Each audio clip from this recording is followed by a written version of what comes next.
11 करोड़ किसानों को किसान सम्मान निधि का भरसक योगदान और समर्थन प्रदान किया हो, चाहे वो भूमिका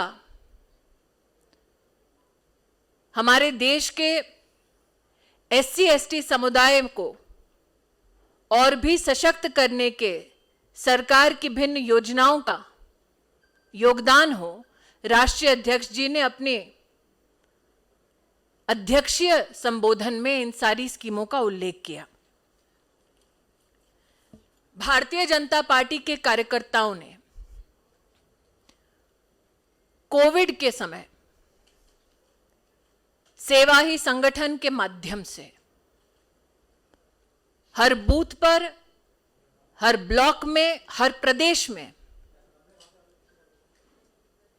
महामारी के वक्त अपने जान की चिंता ना करते हुए भी जो सेवा के कार्य किए, उसके लिए कार्यकर्ताओं का अभिनंदन किया, अभिवादन किया।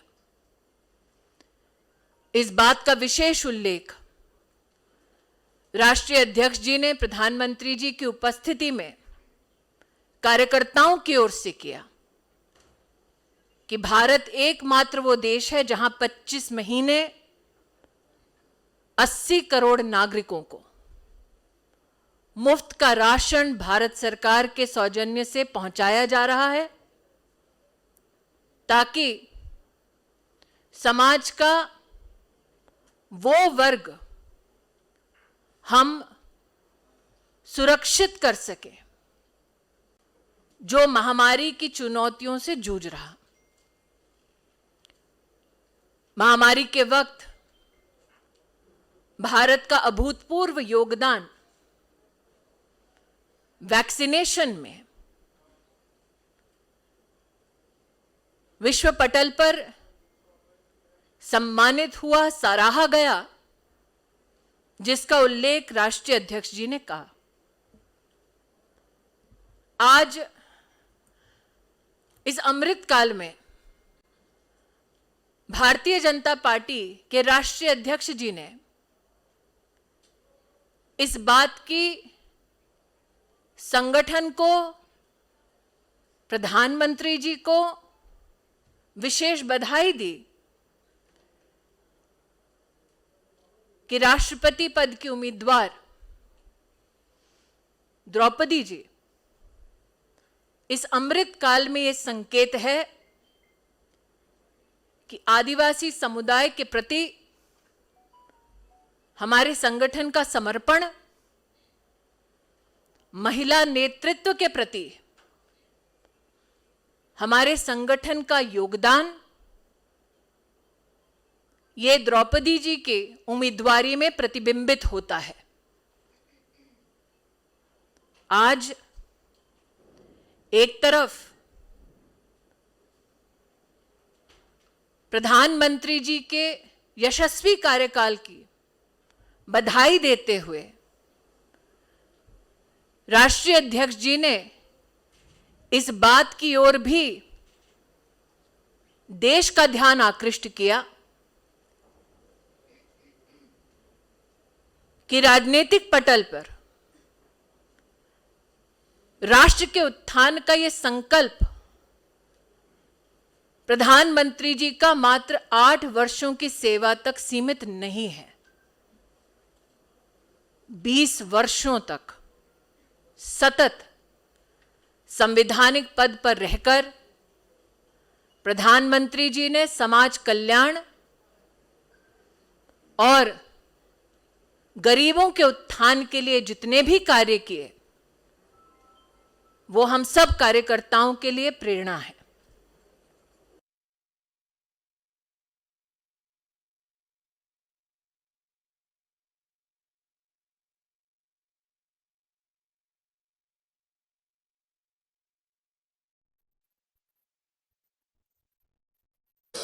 उत्तर प्रदेश, मणिपुर और गोवा के कार्यकर्ताओं को और आभार व्यक्त किया इन प्रदेशों की जनता के प्रति।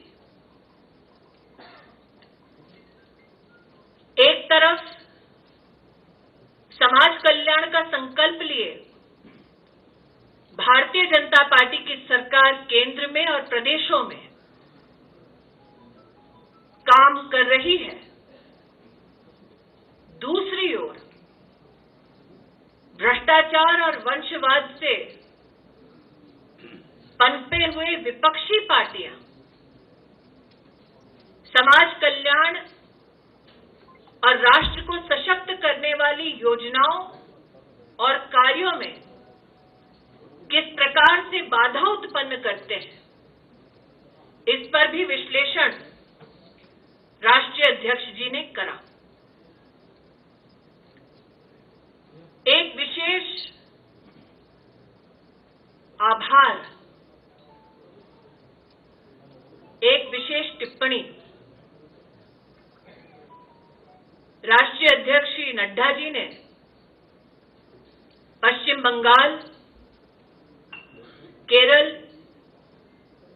और जम्मू कश्मीर के कार्यकर्ताओं के संदर्भ में किया।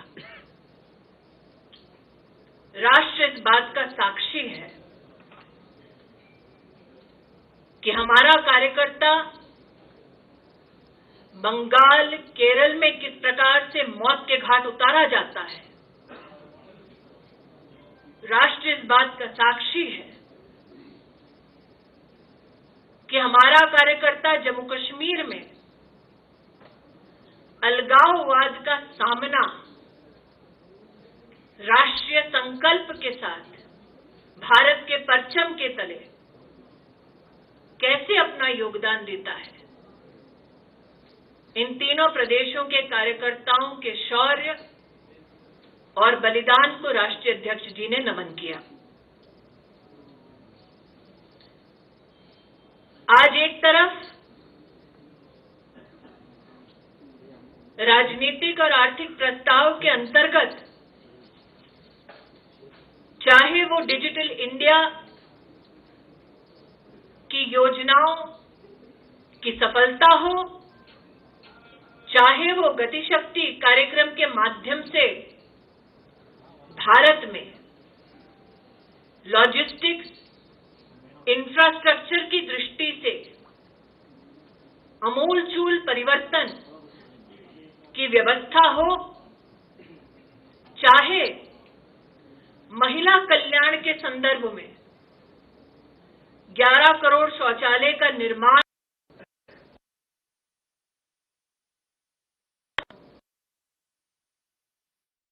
करने का सरकारी प्रयास हो, अथवा गरीब कल्याण से संबंधित सभी विषयों पर चर्चा करने के साथ साथ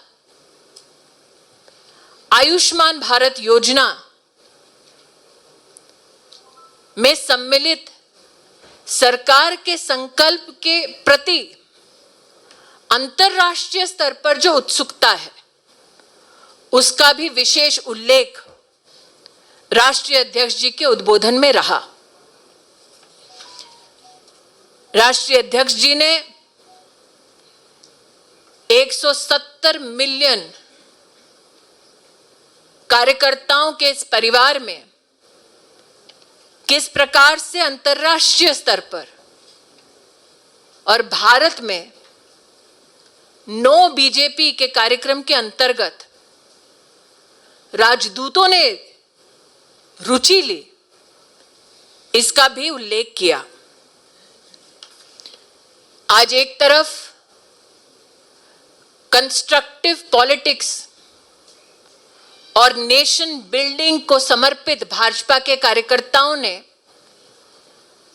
राष्ट्रीय अध्यक्ष जी के इस उद्बोधन का बढ़ चढ़कर अभिनंदन किया, तो दूसरी ओर विपक्ष की सतत कोशिश राष्ट्र को गुमराह करने के लिए, उस पर भी राष्ट्रीय अध्यक्ष जी ने विशेष चिंता व्यक्त की और टिप्पणी की। चाहे वो सर्जिकल स्ट्राइक का विषय हो, चाहे वो राफेल का विषय हो, चाहे विपक्ष के नाकाम इरादे कि जनता जनार्दन भारत सरकार के वैक्सीनेशन के कार्यक्रम को स्वीकार ना करे, इन सब पर विपक्ष की भूमिका डिस्ट्रक्टिव रही, इसका उल्लेख राष्ट्रीय अध्यक्ष जी ने किया। हम सब कार्यकर्ता राष्ट्रीय अध्यक्ष जी के इस उद्बोधन के लिए आतुर थे। आज उद्घाटन सत्र में उनके उद्बोधन ने राष्ट्रीय कार्यकारिणी की बैठक को दिशा दी। प्रधानमंत्री जी के सम्मान में राष्ट्रीय अध्यक्ष जी ने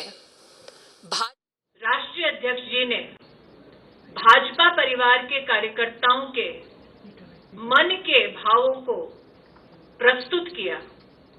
इसके लिए हम कार्यकर्ता राष्ट्रीय अध्यक्ष जी का आभार व्यक्त करते हैं। Now in English.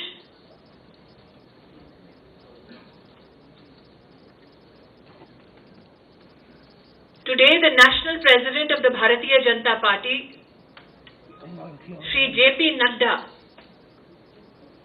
in his inaugural speech during the National Executive of the Bharatiya Janata Party,